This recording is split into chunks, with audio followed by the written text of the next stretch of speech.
Ay gagawin natin. Lahat po ng sinabi ko, from let's say 1 to 20, di ba dapat gawin natin ito?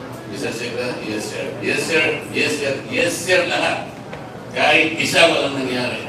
Bakit hindi ka mapuprostrate dito?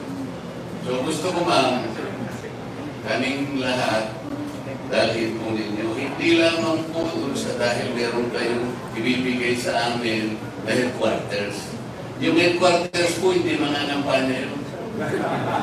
Alam po ninyo yung problema namin, kasi mga walang pera, na amoy suka kayo, nakakarapan nyo.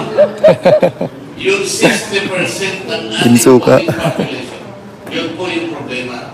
ABC, baka manalo kaming lahat eh. Because these are the most enlightened part of our electorate. Pero yung D, which is 60%, Diyos po, so sabihin po ninyo sa kanila, yung pong 60% na yun, sabihin po ninyo sa kanila, ma'am, sir, alam po ba nyo kung ano yung sinabi ni Albert Einstein? Sabihin nyo sa kanila, insanity is doing something over and over again, but is still expecting different results. Ilang beses ka nang bumoto, sila na lang pa po ulit-ulit, pabalik-balik, pagkatapos aasahan mo may magbabago. Sa buhay mo? Wala! Boto ka ng bago. Pero ito bang magagdagan yung sinabi ni Congressman Marcoleta tungkol sa energy? Sige po. Ako po kasi nung staff pa po ako sa Kongreso ng Pilipinas. Magmula 1987 hanggang practically sa pagtatapos ng termo ni Speaker Gloria Macapagal Arroyo ng 2019. Naging consultant po ako dyan sa House. At sa isa po sa hinawagan ko ay yung Committee on Energy dyan sa House of Representatives. Ang chairman pa ito yung nagkakabali si Congressman Arnolfo Pentevillano ng Camarines. Alam ko, nakita ko na kung bakit gaano kahirap yung kuha ng lahat ng mga approval ng permit sa Department of Energy at saka sa ERC. Kasi po, yung energy business hawak po ng mga oligarchs. Noon pa po yan, noon pa po ng before martial law, oligarchs na po yung may-ari po yan. At tuloy-tuloy na sila may-ari, kinokontrol po nila yung supply. Ano naman natin, no? Supply at demand lamang po yan eh. Kung marami ang supply ng kuryente, bababa ang presyo ng kuryente. Yeah. Pero ang nangyayari, ang hirap makakuha ng approval para makakuha ng service contract diyan sa ERC, etc. Ang dami talagang mapusisi. Hindi ako nagkakamali. Siguro mahigit 200 na dokumento yung dadaanan mo dyan bago ka makapagtayo ng isang power plant. Lalo na ngayon, marami ng mga green energy projects, solar, etc. etc. At noon pa, pinaglalaban ko na bakit hindi natin i-revive yung nuclear power plant program.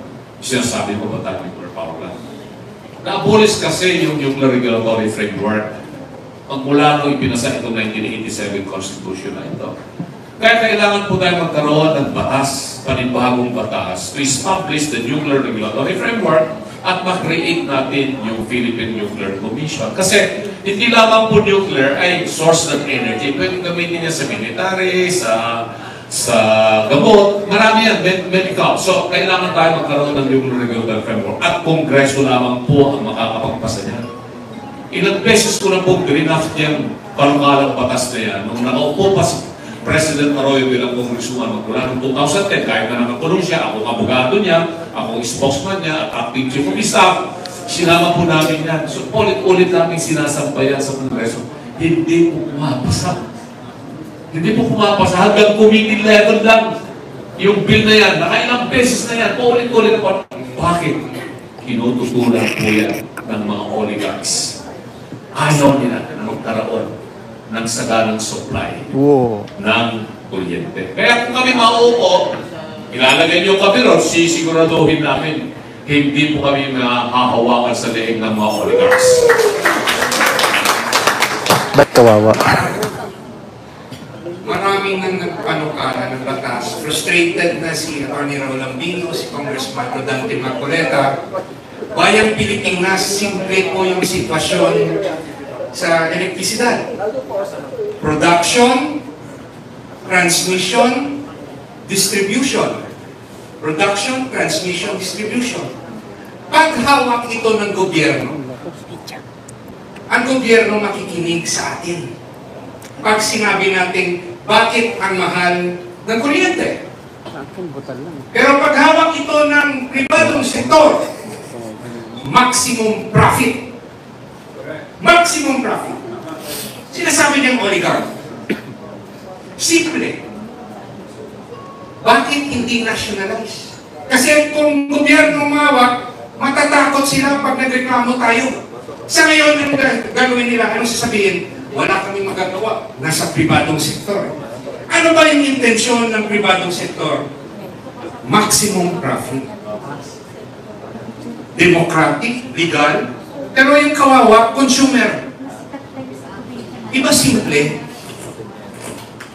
Kasi irarasyon lang nila eh. Wala kaming magawa.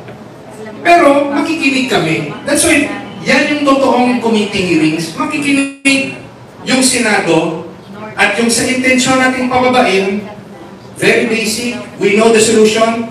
We could give it to the private sector, pero may cap sa profit. Sasabihin namin, hanggang 50% lang yung profit nyo, hindi yung 300%. Tama, mali? Tama. We could allow the private sector to continue with production, transmission, distribution. Pero may usapan sa inyong prangkisa, may cap yung profit nyo. Di ba napakasimple? Common sense. Sabi nga ni President Trump, America first. Kailangan natin ng Pangulo at Kongreso na Filipino first. Hindi yung pocket first. Pocket first. So, itong problema natin, hindi lang ito masusolve ng Senado o ng House. We need the next president, may nasyonalismo, may pagmamahal sa bayan, may pagmamahal sa consumers, na sasabihin niya sa Kongreso, I want the prices to go down. Sa kanyang paraan, masasagot natin ang matagal na problema sa taas ng electricity. Dumating na si Philip Yan po Salvador. ang sagot ni Senator Hinlog. Very basic. Yan po yung permanenteng solusyon. Salamat po. Thank you so much. We would like to announce another senatorial vote. Guys, mga naniniwala sa PDP Laban, pakishare ng ating live. So sa dami-dami na imbitahan guys, 4 na PDP Laban lang ang pumunta. Si Attorney Dante Marcolita, Palapakan po natin ating senatorial vote. Attorney Raul Lambino, Attorney JB Hinlo, at saka si Philip Salvador. Galing ako ng Manila, tapos umabot ako doon sa mga women, Muslims, astronom, tapos umabot ako dito. Pasensya na ho kayo at tinaasma. But I am grateful sa PPM at isinama nila ako sa kanilang adopted candidate. Secretary Sylvester Relio III, maraming salamat po. Maraming salamat. Sa mga kasama ko, natawarin niyo na ako. Huwag na kayo sumimangot. Tingnan niyo ako. Ngiti naman kayo. Uy! Hindi ka naman. Pasensya na po kayo, no? Ganun pa man, hinabol ko po kayo. Respeto ko po sa inyo.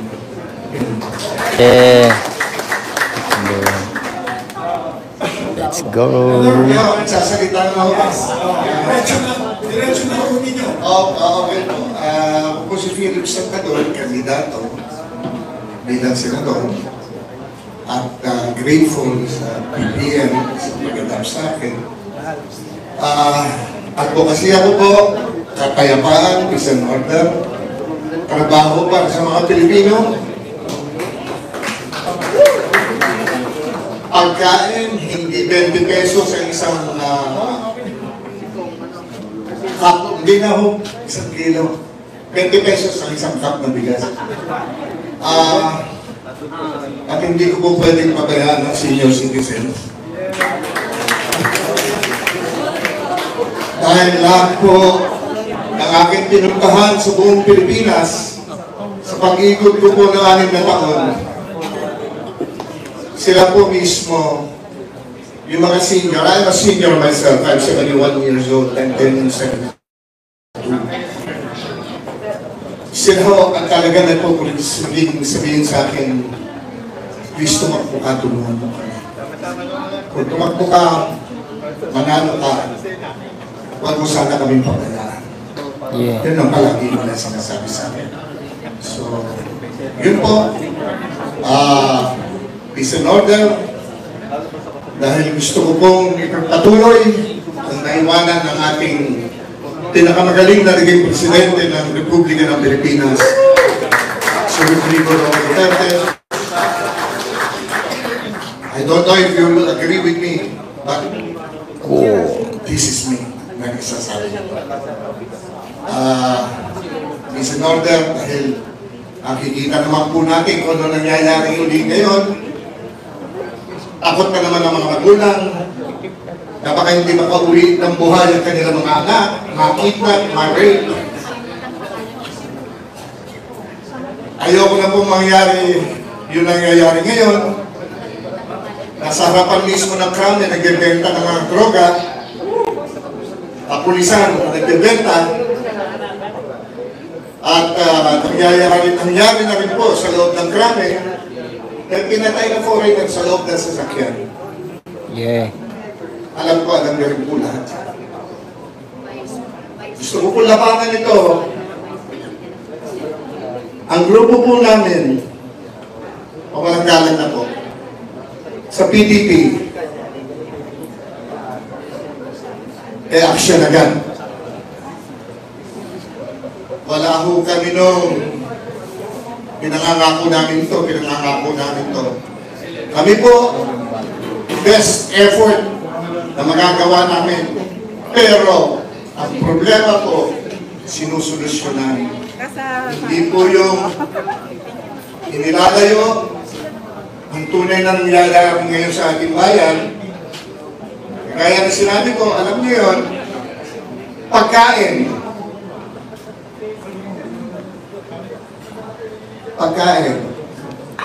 Sorry. Trabaho. Sorry. Para sa mga Pilipino, hindi ayuda. Tama. Go, Team Trabaho po, Suka. kasi po, Team Suka. ano po ipapakita natin Team sa ating mga Suka. anak na nag-aaral? Diyan pala nanggagaling ang pamatrikon ako sa ayudan tinatanggap ng mga magulang ko. Yung ba gusto natin para sa ating mga ayan? Alam ko, ayaw nyo rin yan. Tama po ba ako? Tama. So, kailangan po talaga labanan ito.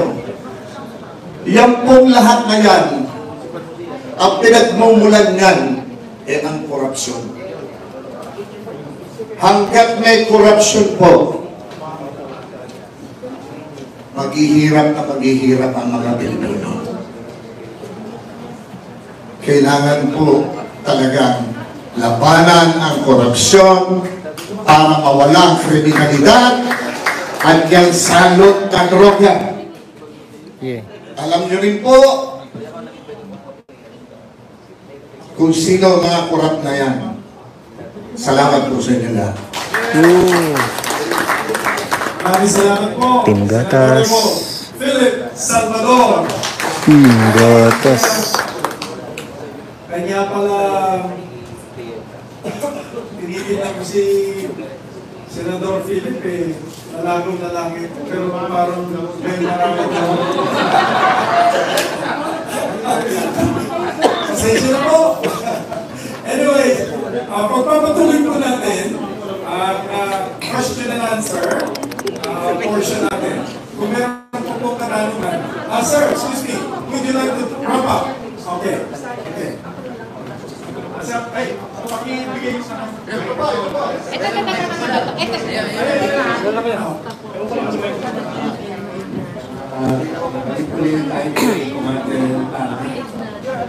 Idol.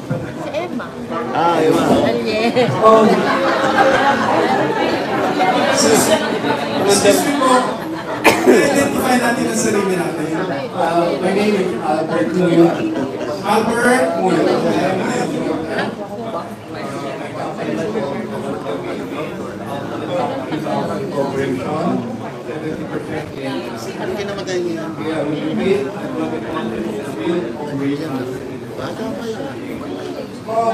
Long time ago.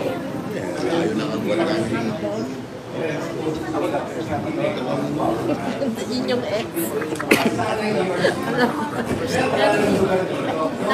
Yun, ako sa 500. Sana all. Hindi mo lang makaabot ng 30 eh. Isa na yung hirap pa eh. Sa title bro. Title.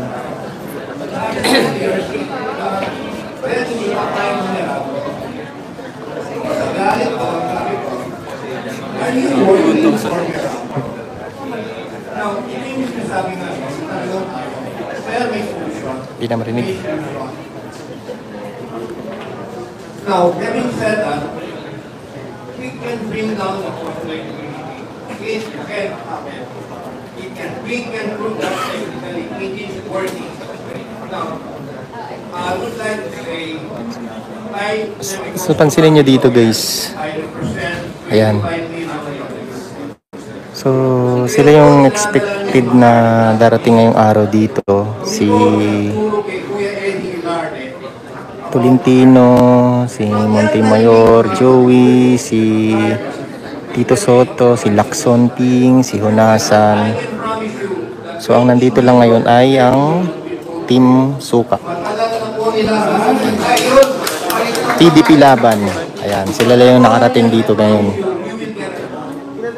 Si Attorney Rodante Marcolita, si Attorney Raul Lambino, si Attorney JB Henlo, at saka si nakalimutan yung pangalan. Philip Salvador. Oh yeah.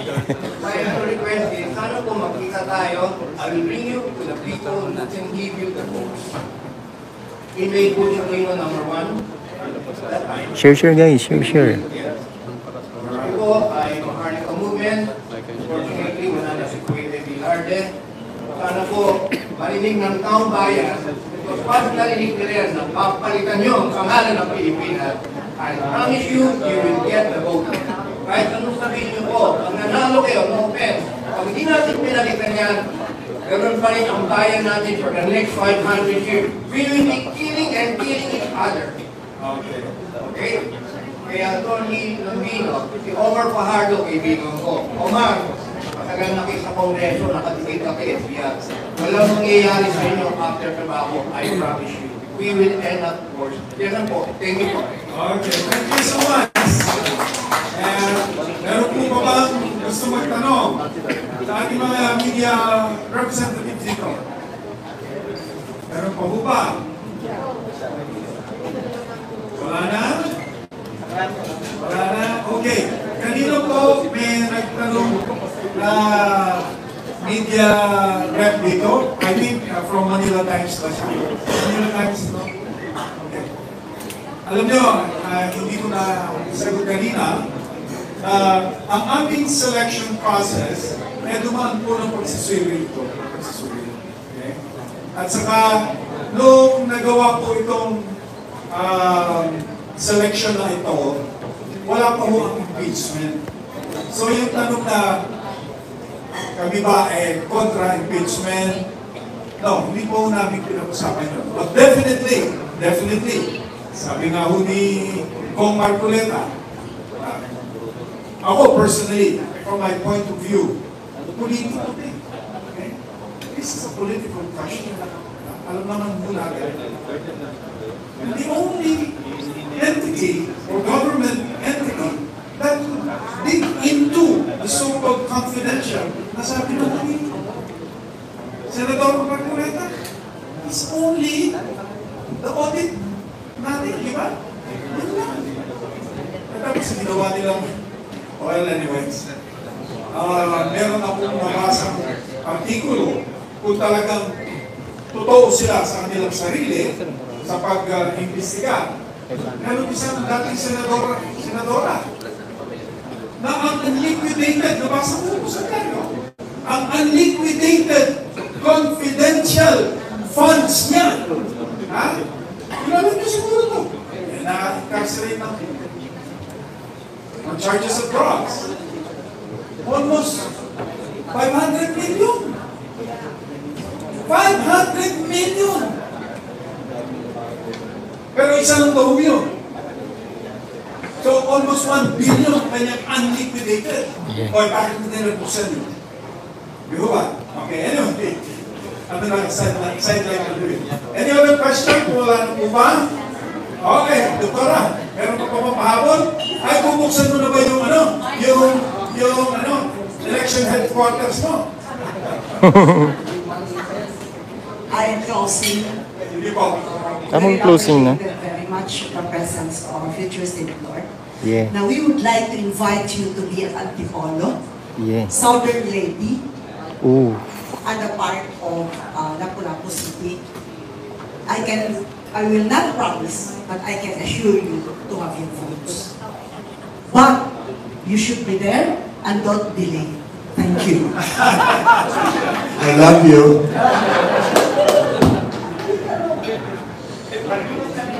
Okay. Pahabol po.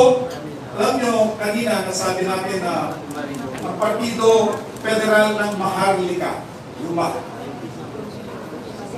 Do you know the etymology of Maharlika?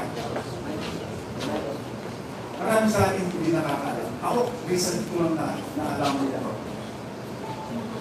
Ang ibig po sabihin pala ng Maharlika is malayang mamamayan. Malayang mamamayan. Sa nangyayari ngayon, malaya ba ang mamamayan? Pilipino! Sumagot kayo! Kanya, lahat ng mga senador mo sa harapan ninyo, Yeah. get them elected to the Senate. Yeah. At tayo ay sa pagiging mahal. Team Gotos! Go Team Senador Hito, Gotos! Senador Marcoleta, Senador Lambino, and Senador Padilla. Senador! I'm honored to be called Senator Padilla. Yeah. Tama. Kasama rin naman eh. Senador, pasensya na kayo. Gaya ng sinabi ko kanina, na ko sa iyo. Anyway, kung wala na pong katanungan, we would like to close. Okay? Close na. This activity sponsored by the Partido Federal ng Maharlika. Kung mayroon pong gustong umanib, mag-sign in as member of this party. Incidentally, national party po to, ha? Hindi regional, hindi local. It's a national party. Matter of fact, nag-issue po kami ng ONA sa mga regional candidates all over the country. Okay? And, kung gusto po natin magpapictorial sa ating mga senatorial, Yeah. let's come forward. Bossing, I'm sorry. Masyado mo na. Okay. Okay, marami pong salamat sa ating mga senatorial candidate. Bago po tayo mag-pictorial, closing remark po muna. Closing remark po na. kay Dr. Patricia Hindi natin naabutan guys, pero okay lang. Department Secretary General, PPM, VP for Visayas, MRRD. Marami pong salamat. Magandang hapon po sa inyong lahat. Maraming salamat. Thank you for all your participation, valuable contributions. We hope you gain insightful knowledge and have a renewed perspective na marinig ninyo sa ating mga kandidato. I hope yung mga Hakot ba, hakot? insights nila ay tatanim sa inyong isip at puso. Gagamitin ko po Marami daw pumunta dun sa Davao na po dito sa